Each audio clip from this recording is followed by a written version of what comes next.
निर्मला जी ने अभी जो हमारे आंकड़े बताए, हमारी जो अर्थव्यवस्था है, despite all the global turmoil, पिछले क्वार्टर में 7.8% बढ़ी है और एनुअल फिगर उसकी है 7.7%।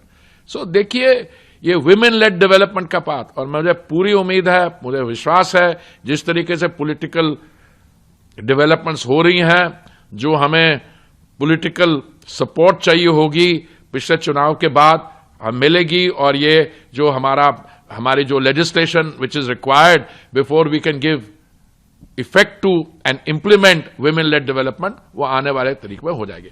ऊर्जा क्षेत्र के बारे में बताता हूं। देखिए, ग्लोबल ब्लैक स्वॉन इवेंट्स होते हैं, उसको ना आप, ना मैं, ना कोई हम में से कंट्रोल कर सकता। अगर रूस और यूक्रेन का युद्ध होना है, उसके क्या कारण है, उसके बाद आपके पास कंट्रोल नहीं है। ग्लोबल इंटरडिपेंडेंस है। अगर युद्ध होता है यूक्रेन और रूस के बीच में, या होता है वो स्ट्रेट ऑफ हॉर्मुज में, चाहे कहीं और होता है, उसका इंपैक्ट, उसका असर हमारी अर्थव्यवस्था में तो पड़ेगा। देखिए किस तरीके से मोदी जी ने इसको हैंडल किया है। पिछले 100 दिन से ये युद्ध चल रहा है।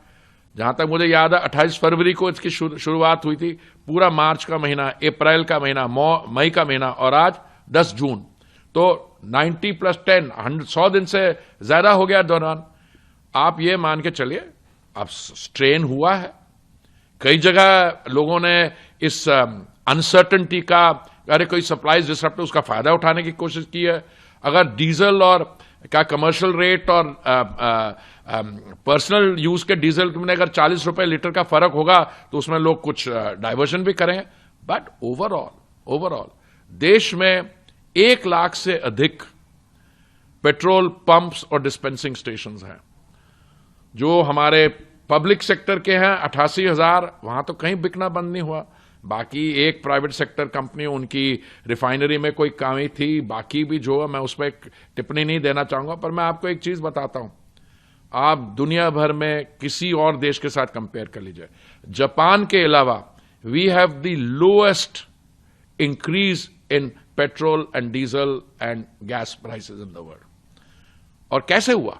क्योंकि माननीय प्रधानमंत्री जी ने 1 लाख करोड़ का जो बजट पर इंपैक्ट है, एक्साइज ड्यूटी जो डीजल पे और पेट्रोल पे पर लीटर 10 रुपए कम हुई है, उसका उन्होंने इंपैक्ट लिया। दुनिया भर में अगर आप 2022 तक जाते हैं, जब यूक्रेन और रूस का युद्ध शुरू हुआ, उस समय से कीमतें कम हुई हैं। पहली बार हमने इंक्रीज किया था 4 साल पहले 2022 फरवरी में, उसके बाद कम हुई है। क्यों हुई है? क्योंकि 3 बार माननीय प्रधानमंत्री जी ने एक्साइज ड्यूटी कम किया। रिमेंबर 2021 में, मई 2022 में, और अभी कुछ दिन पहले। तो एक ऐसे व्यक्ति, मैं समझता हूं कि I can't think of any comparable global leader who has put everything, all resources to ensure that the common man is insulated from the global turmoil. इसलिए मैं उनको फुल मार्क्स देता हूं। आपका सवाल था कि कैसे आप उसको असेस करते हैं, कैसे रेट करते हैं। उन्होंने by personal example, he has led up front, but I want to conclude by one comment. Suchitra ji, ये 12 साल में जो हुआ, इसमें जो काम हुआ, वो सोने के अक्षरों में लिखा जाएगा। पर आने वाले 12 साल में जो मोदी जी के नेतृत्व में भारत करने जा रहा है, वो इसको एक आत्मनिर्भर ही नहीं, विकसित भारत की अर्थव्यवस्था बनने में solid foundations have been laid, and as